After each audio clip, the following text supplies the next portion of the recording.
Robert Morris is in gray, Duke in blue and white. We are underway. The 2022 college lacrosse season. Buckle up, strap in, enjoy the road. They called him the Zion Williamson of lacrosse, and boy, is he revved up and ready to go for his sophomore campaign. At the Faceoff exit, Bo Columbus for Robert Morris, the transfer from Mercyhurst, who gets the better. Is full of tremendous athletes that can go from end to end. I don't know if that's the medicine Robert Morris wants today. Do you really want to run and gun against the Blue Devils? 2 goals in the opening 40 seconds for Duke, and that's with a Robert Morris face-off win. This could be tough. In terms of his ability to go from defense to offense, he's that guy in the middle of the field that has to be able to match the athletes of Duke. No, we're averaging a goal every 30 seconds in this game, so we told you to buckle up. Helmet flying after the face-off. Robert Morris has confidence. They played Duke last February, and that was a game going into the 4th quarter. So there's a lot of the same characters from last year to this year. There's leadership on the offensive end that's proven they could score against Duke. The biggest question and what I'm most excited for is the brand of lacrosse Robert Morris is going to have this year, because they've been a traditional half-field offense and defense. This year they want to run and gun a lot more. Playing alongside guys like Nakai Montgomery and Charlie O'Connor, or will he be assertive like he was at Ohio State? It looked pretty good right there.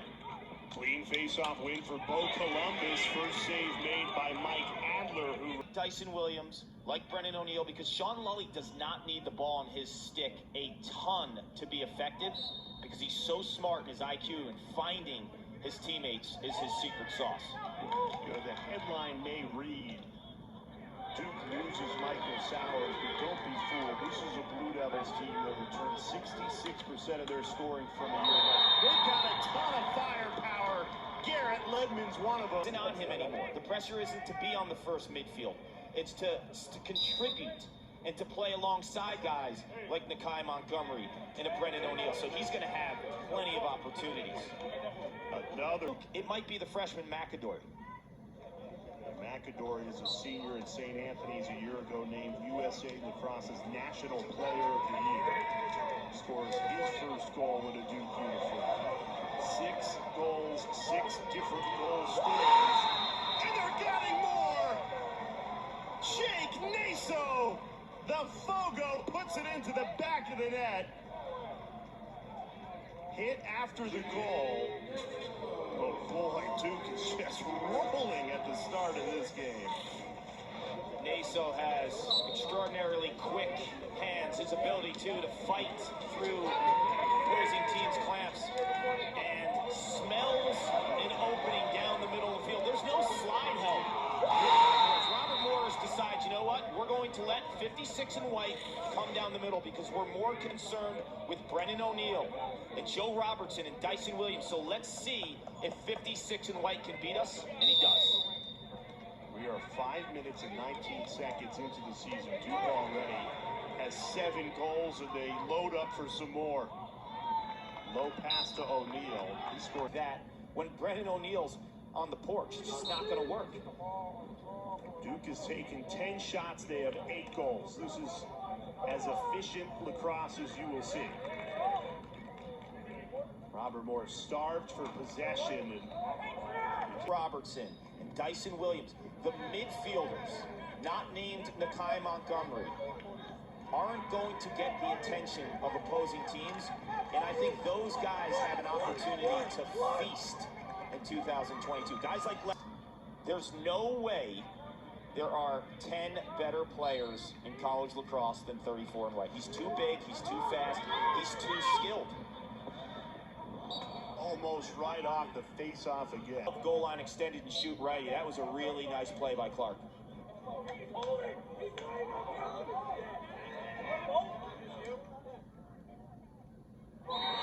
they want to play fast, and after a Duke 8-0 run, 2 goals in less than 10 seconds for Robert Morris.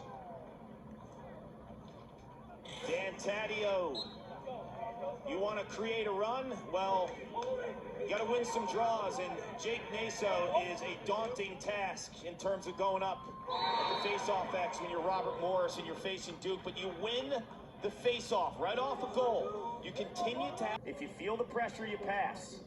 There was no pressure there. 1-2, little giddy up, and slings it to the top shelf.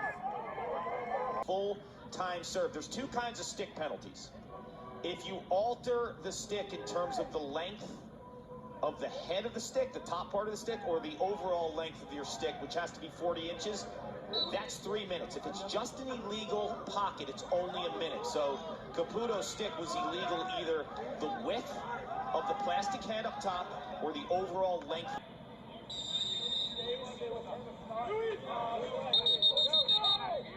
One of 18 guys north of the border. Next year they'll have 20, and Craig McDonald's going to continue to have that pipe side of the field in practice every day outside of Matt Danowski, who's the offensive coordinator and the assistant coach. So Nakai, what's so impressed with him is he's never forcing. He sees plays and then he makes it. An answer right back. Robert Morris not going away. Taggart Clark right off the face-off cashes in. So Craig McDonald wants to play fast. If you're winning face-offs, you can gobble up some momentum and the ability to strike in transition, because 6-on-6, Duke's defense is long, it's rangy, it's tough. But they have no answer. Smells pay dirt. These Robert Morris guys can finish. Jay, if they get opportunities in tight, count it. These guys are all comfortable right in front of that crease area. The deception they have on their shooting, you can tell. So much box lacrosse background. They're going to can those opportunities. Yeah, the Canadian influence. Everyone is comfortable with the rock.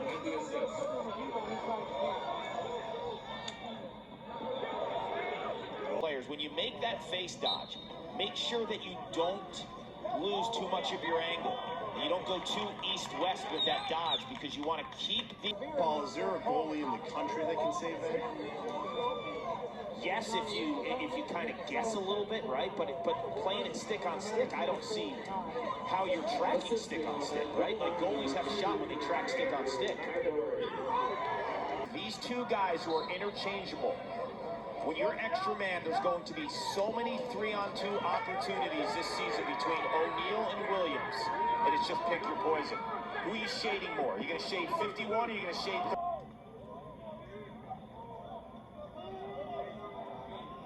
Again, his team was down 10-1 in the first quarter, and they have responded, clawed back, have not gone down without a fight, and they will start with the ball at the beginning of the... More of the inside type move, and then he keeps it in that powerful left hand. And we've seen the sidearm relief. We've seen the overhand release. This guy's an absolute beast.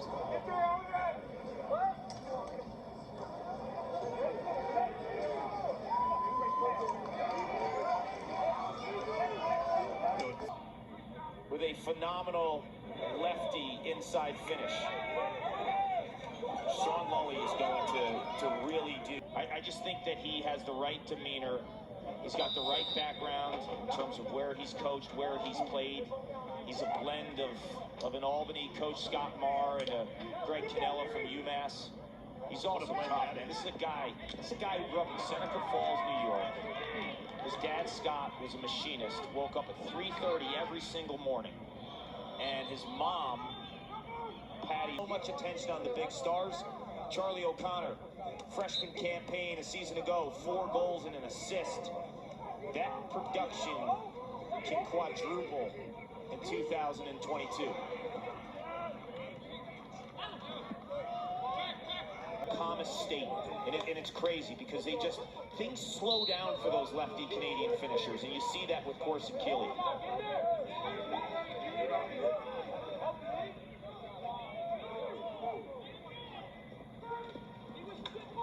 Like I said with Corson Keeley, things slow down inside. Well, catch, you turn, you spot where the goaltender is, and it's just the little subtleties that will allow you to bury that one. As well tonight, McAdory. Wow. That is not your typical freshman midfielder passing the ball. I mean, that is a phenomenal pass. The two superstars tonight, and then the other 9 goals come from 9 different players. So you've got a couple of studs, and then you have the balance of a deep. That's another thing with Robert Morris tonight that's impressed me. It's like the ball doesn't die in the offensive sticks, right? They're not a long dodging team. They haven't done that. That ball is hot potato. I think goaltender, that was picturesque in terms of how an attackman above goal line extended should deal with pressure. That play had a little bit of everything. Feel where the defense. That will be, to me, something that they will work on relentlessly, right? Like, let's clear after long possessions. Dennis, we have to talk about this. I like it. I think it shows some, I don't know, shows some creativity, right? Confidence. I suppose. It's got some confidence. Now it looks like Robert Morris is going on the extra man. 9 procedures, face-off, 30 seconds. 30 seconds. Calm and confident, and just takes 1 or 2 extra little steps to increase the angle. That's why they like extra man, Jay, because they have guys like Clark, right?